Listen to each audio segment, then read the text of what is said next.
आता आपण practice set 1.3 मधला जो थर्ड बीट आहे त्याचा फर्स्ट क्वेश्चन बोलणार काय solve the following simultaneous equation using Cramer's rule.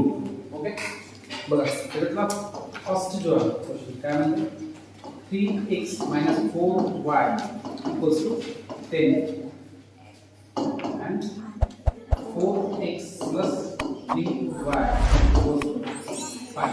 Okay बघा आपल्याकडे फॉर्म्युला जे आहे ते ऑलरेडी घेऊन आहे काय d = a1 b1 a2 b2. आता बघा याच्यामध्ये काय हे 3 जे आहे ते a1 ची व्हॅल्यू आहे -4 जे आहे ते b1 ची व्हॅल्यू आहे 10 जे आहे ते c1 ची व्हॅल्यू आहे. ओके आणि 4 जे आहे ते a2 ची व्हॅल्यू आहे 3 जे आहे ते b2 ची व्हॅल्यू आहे आणि 5 जे आहे ते c2 ची व्हॅल्यू आहे.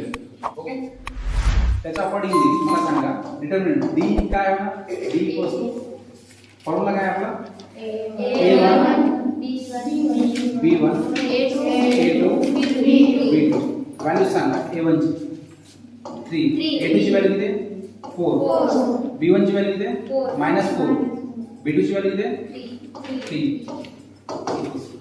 याला सॉल्व करा बरं काय होते 3 * 3 - -4 * 4 = 9 + 16 = 25. ओके dx फॉर्म्युला काय c1 c1 b1 c2 p2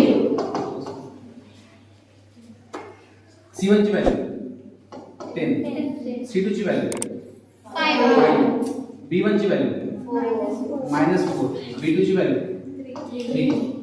या डिटरमिनंटला जर सॉल्व केला काय होते 10 * 3 - -4 * 5 = 30 + 20 = 50.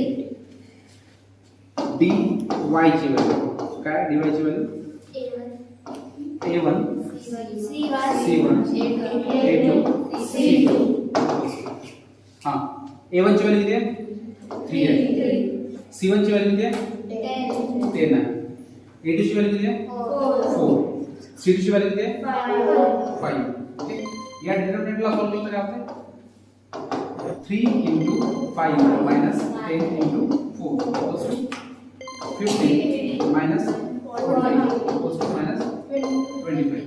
बरोबर चल आता मला माहित आहे फॉर्म्युला x जर काय असेल तर x = फॉर्म्युला काय dx / d dx ची व्हॅल्यू किती मिळाली आपल्याला 50 डिवाइड बाय d ची व्हॅल्यू किती मिळाली आपल्याला 25 काय होते 25 * 1 = 25 25 * 2 = 50.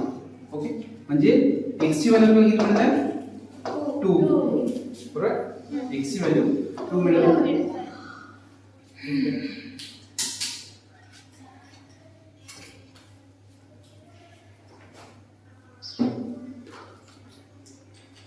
आता काय पाहिजे y ची व्हॅल्यू पाहिजे y साठी फॉर्म्युला काय y = dy divide by d dy ची व्हॅल्यू किती आहे -25 डिवाइड बाय d ची व्हॅल्यू किती आहे 25 = -1 म्हणजे y ची व्हॅल्यू किती मिळते आपल्याला -1.